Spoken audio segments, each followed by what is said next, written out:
Okay, welcome everyone to our pecha kucha and panel discussion and ad hoc open knowledge summer festival evening. I would like to open the stage for the pecha kucha presentations by first introducing to you. Um, and you can introduce yourself, please. Yeah, what I will do during the presentation. Perfect. But take the mic. Yeah. So I will introduce myself during the presentation. So thanks for listening. I will entertain you for 5 minutes. In principle, it's what the pecha kucha is, like a flash talk. And I'm here to talk about that I'm against hard edges. And who I am to talk about that and what I mean, you will find out soon. So my name is Nuria Altimir, and I have been for a long time a researcher, scientific researcher in the natural sciences. My background is in biology, ecology, and physics. And I've done research on that, but now I'm working, freelancing and giving data visualization and scientific illustration for academia, basically. Very small scale, one person studio, you can call it like that. So I'm in the middle of this gradient between science and visualization. And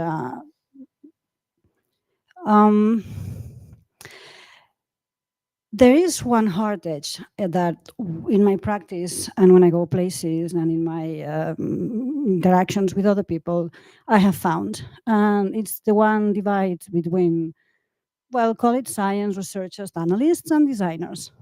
The divide is not everywhere with everything, but specifically I'm going to talk about one thing that worries me as a previous researcher quite a lot, which is at the moment when there's a need, or there would be a need to introduce uncertainty in your data visualization, and this is a big subject, but for you to just to introduce the subject, so any measure, anybody is familiar with the plus minus, you give a measure, it's plus minus. This is, for example, an example, 100 plus minus 20, in this case, an area.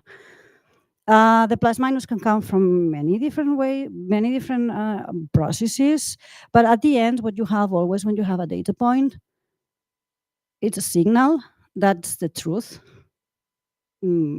quantity of the object or the variable, and something which is noise, and it's a pile-up of observation error and random error.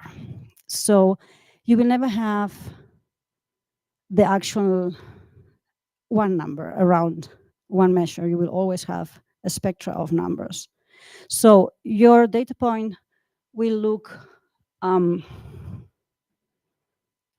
didn't start, but I will start it like this. So every time you measure something, you will get something depending on how much error you have around it, which is not the exact measure, but something around it. So you will have a collection of measurements. Therefore, your data point will not look like one square, will look like a collection of squares in a way, and that points out how precisely or how certain we are about that measurement. That's something that's hardly introduced when you're doing data visualization. I am not the only one speaking about it, of course. Not only my research past, but there's people in the database community and talking about these things. This is okay. All right. Jessica Hullman, and I'm sorry I'm missing the first reference there, but it's also by Jessica Hullman. So it's, for example, one of the persons who is talking a lot about and investigating ways of doing this and so on. So I'm walking in the shoulders of giants for this. I mean, it's not my original idea, of course, but even if they have been telling and researching ways of introducing visualization, they have also been telling that it's not used and why it's been discussed. So, as you can see here, it's always quite related with plots. And for example, this would be one way, dispersion of different points that don't quite match the middle point. And it is about accuracy of home bathroom scales, and surprise, surprise, the heavier you are, the less exact they are. So this is one way of presenting. So dispersion over points. Another way of saying is how good you are when you throw a dart, right? How good you are. So how good is your machine when it's weighing your person? So that's a typical one. It can get more complicated. You can, these are just random infographics I've been doing for various things, but it can get complicated. So here I was trying to make the typical bars, but don't give them just one end, give them several ends. Instead of an error bar, just give several ends where the bar could finish. So the gray would be for the, I think 2016 it was, how many years of life lost with different sicknesses, and then some kind of forecast for the next years. And so all these lines are possible ends of bars. Gets a little bit messy. So just examining how could it be. So what about other things that wouldn't be plots? I'm blowing this thing. Okay, let's see another example. Here I have an example of a work that we were doing. It's about climate change, and it's an interactive. And in this case, we were thinking that the smoke, instead of making, so you can see the carbon, so this was showing the carbon accumulation and how much we have left before we reach the, I think it was the 2 or the 1.5 degrees. But this is not a straight edge. There is an uncertainty around it. So we were trying to portray it with how much the smoke is thinking. So this is a little bit like a way of introducing in everything you do the fact that the numbers are not just one, but there's an uncertainty around it. So this is one example. Unfortunately, when this was like a course project, was actually put into the real life, they decided, this was published, so sorry, in Straits Times. The designers there decided that the smoke is beautiful, and so they just kind of it's a very professional piece, but they can kind of concentrate it on the aesthetics of the smoke rather on using that. And so it was a lost opportunity because they considered that it was complex to understand for some reason. I don't know, or they didn't suit the editorial line or something. But I mean that the struggle is real between the information and the design. And because this was supposed to be 5 minutes, very, very short, this is my light example. This is another kind of way of an example, but borders the art. So if you would like to show the probability of the Arctic fox being replaced by the red fox, this is going to happen when the Arctic is warming up. The red fox is going there because the red fox goes everywhere where they can, and then the other, which is smaller, you can see it just will disappear. It's overrun by the red fox. So this is going to happen when in a little bit simplified story, when the temperature hits 2 degrees, let's say, and that curve in the middle is showing the density distribution of when that's going to happen. So it could be happening as soon as 2027 or probably 2045, but also could happen 2100. So we could be, okay, this is how you would present it usually with this kind of thing, but how about trying also some artistical ways of doing it? And I was, for example, portraying it this, so you have 2 foxes, and in between those 10,000 points and the actual points pointing. So if you put, wait a second, I can put the whole thing, the scale under of the years, those are actually the 10,000 points that are building the graph, and you can make an artistical piece and then comment that, okay, this is the real, the real probability or possibility or uncertainty about when is this change going to happen. So I just leave this here, and I hope that this divide between science and researchers and designers, it's not so much, and we are all in the middle, and we can mix everything we know and do it together. And I just thank you for your attention.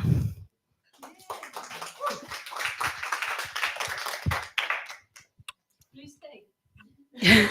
Yes. Let me see which picture we have on the screen first, or stream, I'd say. Please come here, sit with me.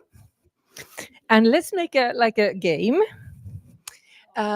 I ask you a question, and I want to challenge somebody else to ask a question. Then I could probably assign someone just randomly, but let's see. So we were going to talk about a creative advocacy at this event. So I would like to ask for your take on creative advocacy. How do you think that creative methods work in conveying a point and making a change? This is a very good question, because if you would have asked me this 3 years ago, I would have said that there's no place for that, because, coming from science and being so analytical minded, and you present the facts and people will just understand, and then they will just consequently follow up with the actions. But I've been learning in this journey that this doesn't happen, that for everybody, like we are all different. So for a lot of reach, you need to tap. I'm saying probably something that you already know. You need to tap into the emotions of the people. You need to tap on the me layer of the people. What's in it for me? How this affect me? And you need to call their attention. And you will not do it with a graph. You will do it with a piece that's artistical, that calls them by the eye, and this kind of. So it's a way of reaching people's heart first, and then it goes to the mind. To that, I would like to really emphasize that I think there's no one formula that will suit everybody. Like, you need to reach different people in different ways, if that makes sense. Yeah. So in order for me not to speak forever, also, I'm challenging you in the front row. I mean, this is a trap. Please come over. And so you can decide which one asks who asks whom a question, a free choice. I will give it. Perhaps I can ask. Sure, You have I a can question? try. No, yeah. So I think that you were explaining you work in a company and you are doing medical data type of thing. Yeah, so I will be curious to, well, it's perhaps you have into account this kind of uncertainty. Can you walk us through how you take it into account? So that's an interesting question. There are a couple different ways. Kind of to the point that you were describing a minute ago, like, I guess it touches on my question for you. I feel in the current moment, not everyone is equipped to deal with uncertainty. And I feel like the scientific community is very careful to put error bars around everything. And there's a definitely inauthentic motive to say, oh, there's doubt. Let's discredit the science entirely. And so that almost feels like I appreciate the truth, but I also feel it kind of works against them in the messaging of that. So that's one thing. So very much, you mentioned like the consideration of the audience. Like, am I doing something for a scientific audience? In which case I really want to be very clear about uncertainty, or am I doing something that's more on the advocacy side, like trying to give a clear answer to something? Because the different audiences, you want to enable different things. Like sometimes you just want to say, here's the trend, and you can qualify like, but to the best of our ability to measure, here's the trend. Or you can just say, here's the trend. People who are want to know, like, you can say it's 99% certainty, and but there's 1% chance it is, And so I feel like the messaging differs. We work on a project where we're baking the uncertainty in. Without getting too technical, and this is kind of a spoiler for anyone who's actually going to the Visualizing Knowledge Conference, because my boss is going to talk about this, but we're working with the phylogenetic trees, like the family tree of COVID, say, and like the different variants and stuff like that. And the way those models, we were working with researchers earlier in the pandemic, and they would kind of talk about these models as we kind of say, oh, so did this person inherit from this? And they say, no, there's way too much uncertainty. but then they kind of go back to talking about it as if they did. And so they're kind of treating it as if it's certain, there's certainty there when there isn't. And that ambiguity really kind of troubled us. And so we've been working for a couple of years now on a system that really kind of shows that phylogenetic tree, but really brings to the surface the uncertainty around those predictions and those models that actually, because it's a really complicated process that yields those. But there's some stuff that is quite clear. And so showing the clarity where, the reliability, where it actually exists, and then kind of giving an indication like, we're less certain about this part and just baking it in from the start. And I feel like every problem probably deserves its own bespoke solution, which is one thing I love about doing bespoke visualizations, is that gives you the chance to really address each individual problem. But I agree, it's something that needs to be considered in everything. To be very normal. Yeah. Wonderful. Let's make it a chain. Please stay. Oh. Thank Yes. you. Oh my. I will invite you. Can you join on the stage? And you can also decide. Maybe you will introduce yourself and a little bit of work, and then you will ask her a question. I will try. Sure. Well, I'm a data visualization developer. Specialized in building interactive visualization. I used to work in a social science lab in Paris to work with researchers to build their research project, like to for general public to do some storytelling about their work in a more interactive way. Then I went to work for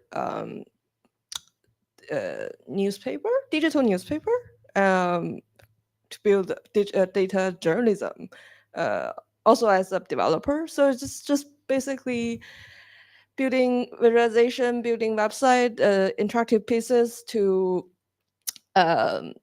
let people playing with data, doing data storytelling.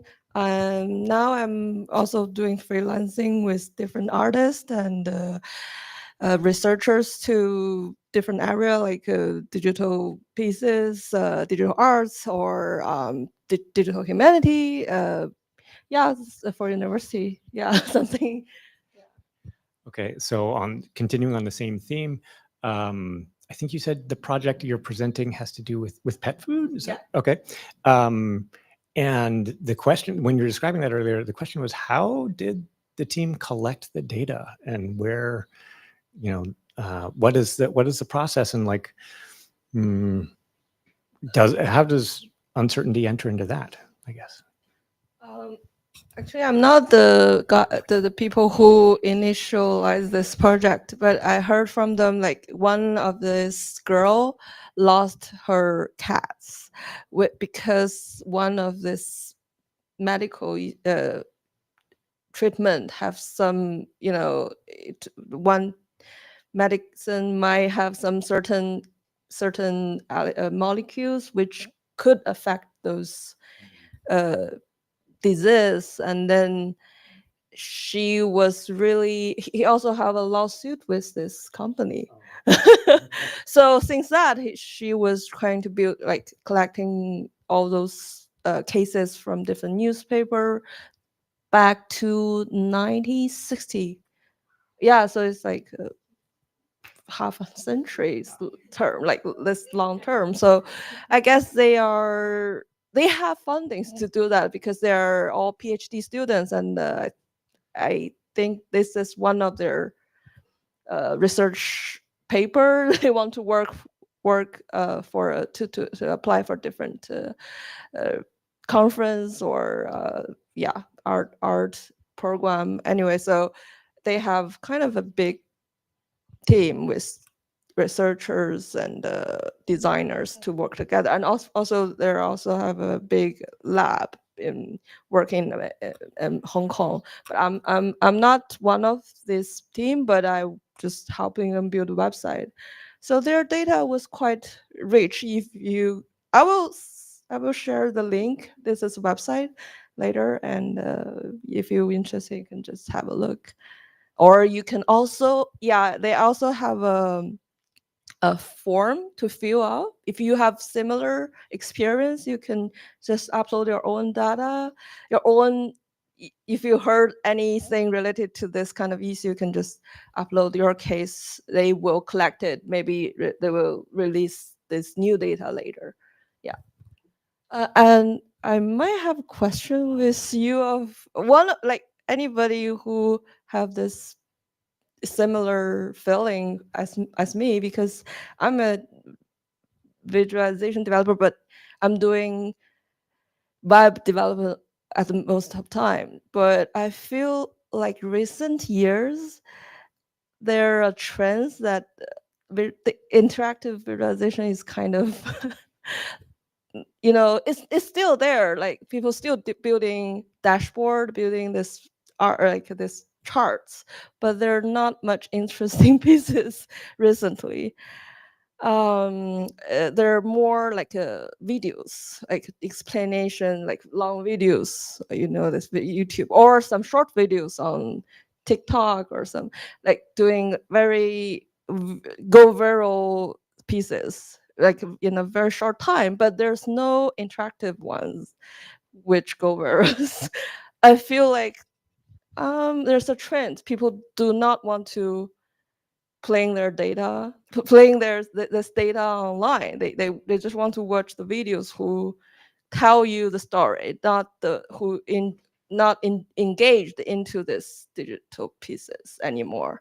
So because I'm a developer, I feel like a bit aside, like I'm not really kind of losing some jobs. Instead of people prefer to build videos or build some like short explanation stuff, which is like catching eyes, but there's no big project who like people to play like this kind of term called explainable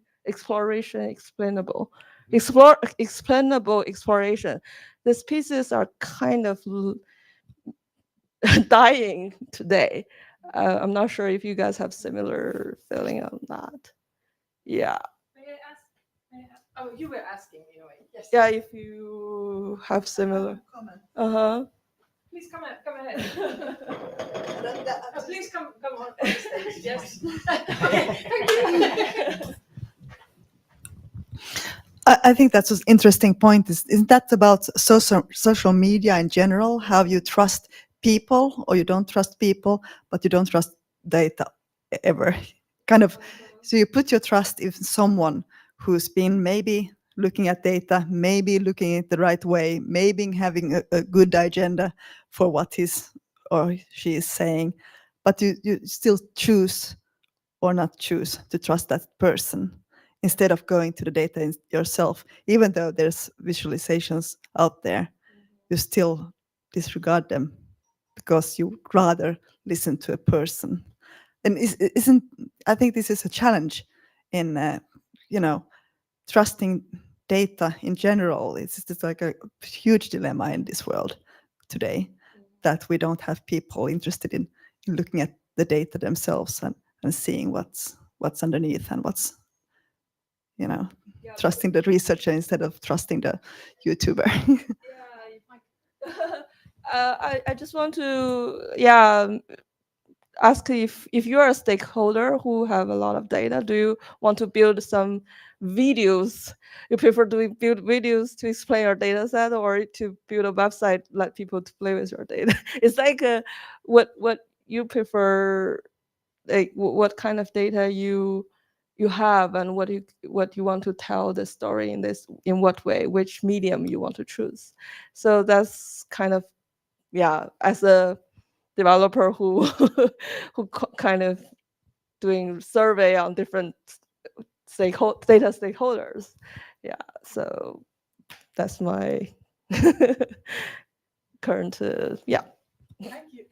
Thank you. I mean, I'd like to maybe continue and comment, and that you work with archives, which are primary sources, And how do you see this? Like, how can you imagine like a TikTok video maybe representing all those archival sources? Sorry, I will be inviting someone else here as well. Yeah, I feel it's kind of a little bit troublesome that just kind of the top of the iceberg is presented, and it's presented in a very superficial way, and instead of going deeper and see what's actually there. And from an archive point of view, we are digitizing more and more and having more and more data. And I'm very worried if that data is not used. So we just go back to the easy data, the things that are just on the top and easy to present or make a YouTube video about. Thank you. Please stay. Can I invite you? Okay. Should I ask you a question? Yes. I mean, please do introduce yourself and your work, and then you can decide who asks whom. Thank you. Thank you. Hi, I am Ana Vélez. I am a professor at the Los Andes University, and I teach a class of information design. And I am here because my students were selected to exhibit their projects, and I am also a graphic designer, and I have been working on some personal projects with data and different data visualization things. So yeah, sure. How do you think about visualization as a means of power? How do you have a huge responsibility of how you visualize something, because it could be interpreted one way or another. How do you take that into education? That's a very good question, because I always try to explain my students that they have to be very responsible with the data, where the data came from, because usually they choose the subject. I mean, sometimes I give a general direction. For example, for this project, they have to work about resilience, but they can choose the subject. So they start like trying to dig in the data, but they didn't really know where they find it. So it's a very big responsibility, because sometimes they mix different sources of information, and actually they start doing something and they have to take it back because they realize that they didn't match the two sources of information. So I think it's a very, very, very important point. And actually something that I also insist to them is that sometimes they think, well, because they are really learning, they're in a very like low stage. Yeah. So they have to, they try to make things beautiful. And they think, okay, we have to do something that is going to look beautiful, but I have to explain them that they have to go back and really realize that the data is going to tell, not even, I mean, maybe not the whole truth, but try to reach a point when they give actual information that is going to be useful for everyone or for anyone. Okay. I have a question for you. Can I? About science. Yeah. Can I bring her back to the stage? Actually, one of my questions, because I have a friend who is a photographer, the National Geographic photographer, and we are trying to work together for a project that I'm going to do in class. And I was wondering, because you say you work with designers, right? You have a design company, or you are the science, or you work with designers, or you do the whole thing? Okay, you are the designer and your customers are science. How do you, before reaching the design stage, how do you translate? What is the process of translating very like scientific and complex content before start designing? What is the process of, because the scientific data is also sometimes it's not that easy to explain. How do you make it easy to translate so everybody can understand what you're trying to say without being too academic or too specific? How do you do that? Well, I have an advantage that I have been a scientist myself, and my customers are 80% my former colleagues or so on, although we haven't worked together for more than 10 years. So I do have already in me an understanding of what they are doing. And I think that's why they hire me as well, because they tell something and they don't have to explain it. So, but on the other hand, I have some knowledge on design, so I can also kind of do it. And if I would have a designer jumping in the team, then I probably would understand, like, would be the bridge. So I would think that, yeah, it's true that scientific data, scientific knowledge is complex, and I think you need to get put a lot of hours trying to understand it. Or then ask.